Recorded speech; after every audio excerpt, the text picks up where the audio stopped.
What's going on, everybody? Mortem here, this time bringing you another Divinity lore video, this time on the race of dragons. Dragons, often known as the Old Creator race, for a reason we'll get into here shortly, are actually also the first beings known to master Source. Now, as a race, there's quite a bit to get into here, so let's dive into it. So, the dragons and the Eternals are known to be the first races on Rivellon. The existence of those two races predates basically everything that we know of as far as the actual lore in the game goes. And as I mentioned, dragons were the first to master Source magic, which I think is an important distinction, given that the Eternals, of course, went on to spawn the seven gods by way of Source magic. And that's especially interesting because, per the Patriarch, a dragon we can speak to in Divinity 2, who tells us that dragons are children of the god Ouroboros, which outside of being mentioned a few times in Divinity 2 is actually nowhere else in the series.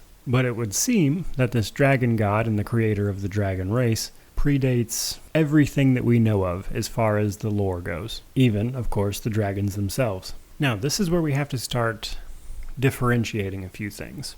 There are ancient dragons, there are young dragons, there are dragons of various sizes, there are dragon knights, which are actually just other races who have been blessed by dragons to transform into the form of a dragon, and we need to talk about some of those things. So, when it comes to ancient dragons, these guys are like the best of the best, shall we say.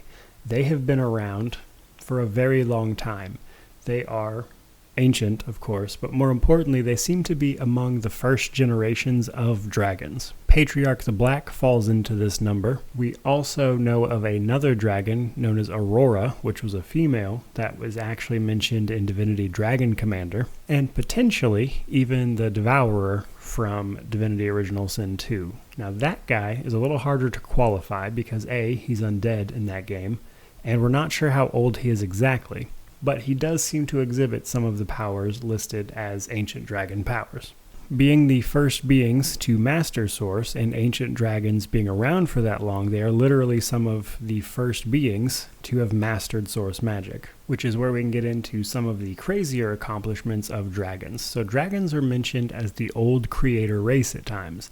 That is because, as a race, dragons are credited with creating the world of Rivellon. Very little detail is given on that, or how it worked, but supposedly, the dragons created the world, as well as several others that we haven't seen. You'll often hear ancient dragons referred to by a nickname or a title instead of their actual name, because ancient dragons especially have names that are often, of themselves, spells of creation, that when spoken, create things, which is why they often go by titles. But this is where things start getting a little more interesting because, as you might imagine, not every dragon can be an ancient dragon. And while we don't have a ton of examples of dragons throughout the series, we do know from a couple games that they can vary in size, in color, in type. Typically speaking, the bigger they are, the older they are. Some dragons can eventually change their forms basically at will. Some dragons can change into like one form.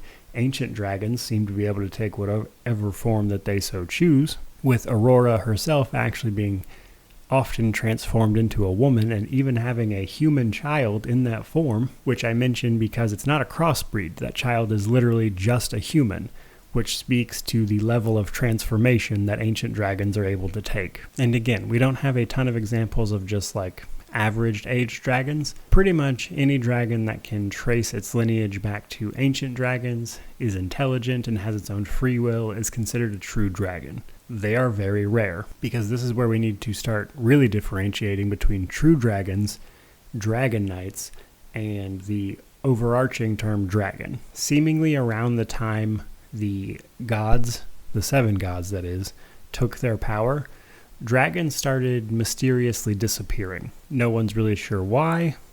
Even the gods themselves don't ever mention it, so it's unclear if they had anything to do with it. But from what I can gather, around the time that those two things happened, dragons started retreating from the world. And the way they ruled, while they were disappearing from society, shall we say, because they weren't apparently dead, And we know they weren't dead because dragons started acting through proxies. They're dragon knights. As early as we can tell, dragons often assisted the lesser races, shall we call them, with things like fire, the wheel, speech. So they've always been very involved in the races of the world.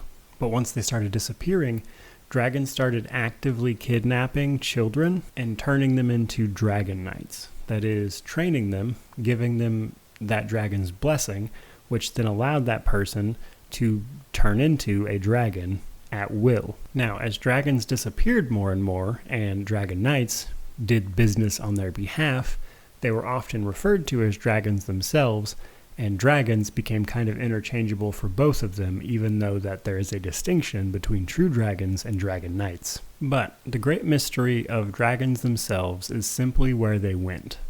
Now, in Divinity 2, which is the latest game in the series, Patriarch mentions being one of the only true dragons left in the cosmos outside the great beyond, which is an interesting statement because, again, it implies the dragons aren't dead. Because what we know of dragons, they are immortal in the sense of aging. Now, they can be physically killed. They're never going to die of old age. And given the fact that they are fearsome creatures who grow stronger as they grow older, it makes sense that they might have just gone somewhere else. We have nothing to go on in that regard. As far as younger dragons go, we do see quite a few of them in Divinity 2, as I mentioned. However, unfortunately, a lot of these dragons have been broken by the Black Ring, who seems to be able to find them at the very least, because in several games we can run into Black Ring members who have essentially broken various forms of dragon. Now, I say broken because, according to the Patriarch, whatever has been done to these dragons by the Black Ring has basically turned them into mindless beasts who can't even really be called dragons anymore. So, there you go, guys. There is all the information I could round up on the mysterious race of dragons in Divinity. So, as it stands right now, they were a once incredibly prominent race of the world who essentially created the world as far as we know, but then ultimately slowly started disappearing, acting through the Dragon Knights until the most recent timeline, where they've all but disappeared entirely. There you go, guys. I hope you enjoyed the video. I hope you found it interesting. I hope it shed some light on some topics for you. But either way, thank you so much for watching. May you wander in wisdom and have an amazing day.